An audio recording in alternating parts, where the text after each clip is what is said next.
jangan pernah cuba. Cikgu Alias memberi arahan kepada semua murid untuk bergerak ke padang sebaik sahaja loceng berbunyi. Ketika itu, jam menunjukkan tepat pukul 7.45 pagi. Murid-murid bersorak kegembiraan. Ada yang berlari-lari anak, ada yang bertepuk tangan. Tersenyum lebar Cikgu Alias melihat gelagat murid-muridnya.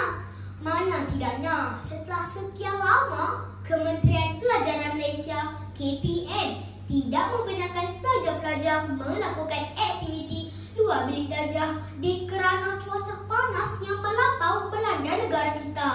Dan baru-baru ini, KPN telah mengeluarkan garis panduan pelaksanaan membenarkan pelajar-pelajar melakukan aktiviti luar kelas termasuklah pendidikan jasmani.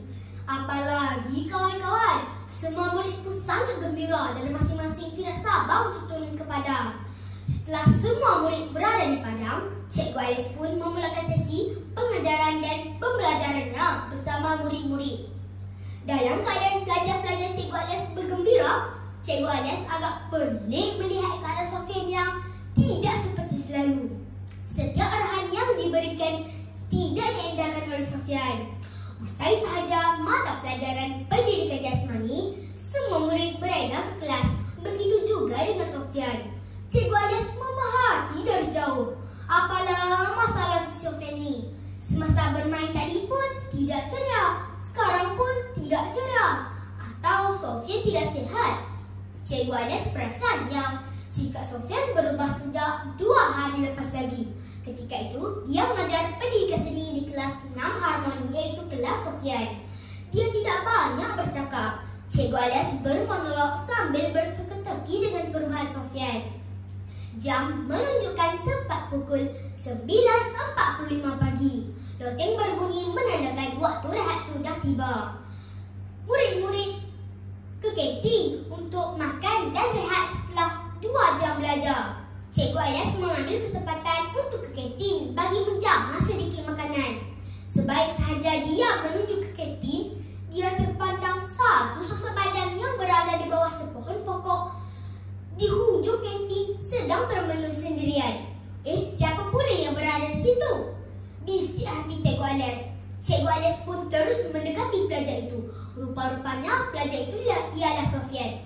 Lantas, Cikgu Alias menyapa seraya bertanya kepada Sofian, kenapa dia berada di sini, jauh daripada rakan-rakannya. Tiba-tiba, Sofian menangis teresa-esa. Cikgu Alias bertanya kepada Sofian, apa yang terjadi sebenarnya? Padahal, Sofian yang Cikgu Alias kenal merupakan seorang pelajar yang ramah, mesra. Cuma ada sedikit sikap buruk iaitu suka menunjuk-nunjuk apabila bersama rakan-rakan. Ayahnya seorang kontraktor tersohor di daerah ini. Nama ayahnya juga selalu disebut-sebut oleh orang kampung dan komuniti setempat kerana kekayaan yang dia miliki. Dalam kalangan guru-guru juga, ayah terkenal kerana telah menyumbangkan 2 buah pondok bacaan di sekolahnya. Jadi tidak hairanlah jika Sofian selalu bermegah-megah dengan kekayaan yang dia miliki. Sofian juga pernah menceritakan kepada rakan-rakannya bahawa ibunya telah membeli beg dan peralatan tulis yang bernama Smiggle semasa mereka melancong ke Singapura. Murid-murid lain hanya mampu melihat sahaja kerana jenama itu terlalu mahal. Rata-rata dalam kalangan mereka tidak mampu membelinya. Pendek kata, apa yang diinginkan oleh Sofian pasti akan dapat. Namun, seperti kata pepatah, pusaka panas hingga ke petang. Rupanya hujan di tengah hari. Sofian menyatakan bahawa dia malu untuk berjumpa dengan orang lain, terutama rakannya Badrul. Kerana pada satu ketika dahulu, Sofian pernah mengajak Badrul memakai kasut yang terkoyak dan selalu membawa bekal nasi lemak yang dijual oleh ibunya. Kini semuanya berubah sekelip mata. Sebenarnya apa yang berlaku ialah ayahnya telah ditangkap oleh pihak berkuasa iaitu Suruhanjaya Pencegahan Rasuah Malaysia (SPRM) semasa mereka bersama-sama menikmati makan malam di rumah. Ketika itu, Sofian agak terkejut kerana penangkapan ayahnya. Setelah menjalani perbicaraan, ayahnya didapati bersalah memberi sogokan bagi memenangi tawaran projek kerjanya. Rupa-rupanya segala kemewahan yang diberikan oleh ayahnya adalah hasil kerja terkutuk ini. Semua kemewahan yang dia miliki hancur musnah. Kini tiada lagi percutian-percutian ke luar negara setiap tahun. Tiada lagi hadiah-hadiah mewah.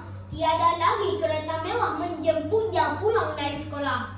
Sofian merasa malu dengan sikap angkuhnya selama ini.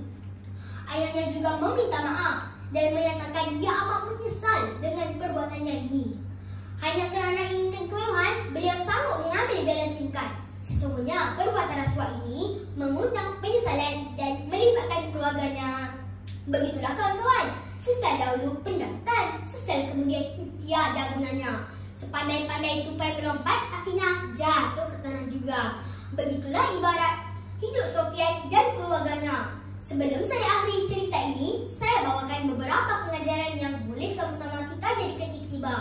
Pengajaran yang pertama, jangan sesekali mendekati gejala rasuah. Memberi atau menerima rasuah adalah salah satu kesalahan undang-undang negara kita. Malah, agama Islam juga melarang perbuatan sedemikian.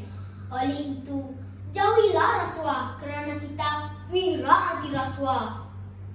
Selain itu, kita perlu bertanggungjawab seperti Cikgu Alias yang mengambil berat tentang masalah anak muridnya. Seterusnya, kita tidak boleh sombong dengan kekayaan yang kita ada kerana perbuatan ini tidak baik.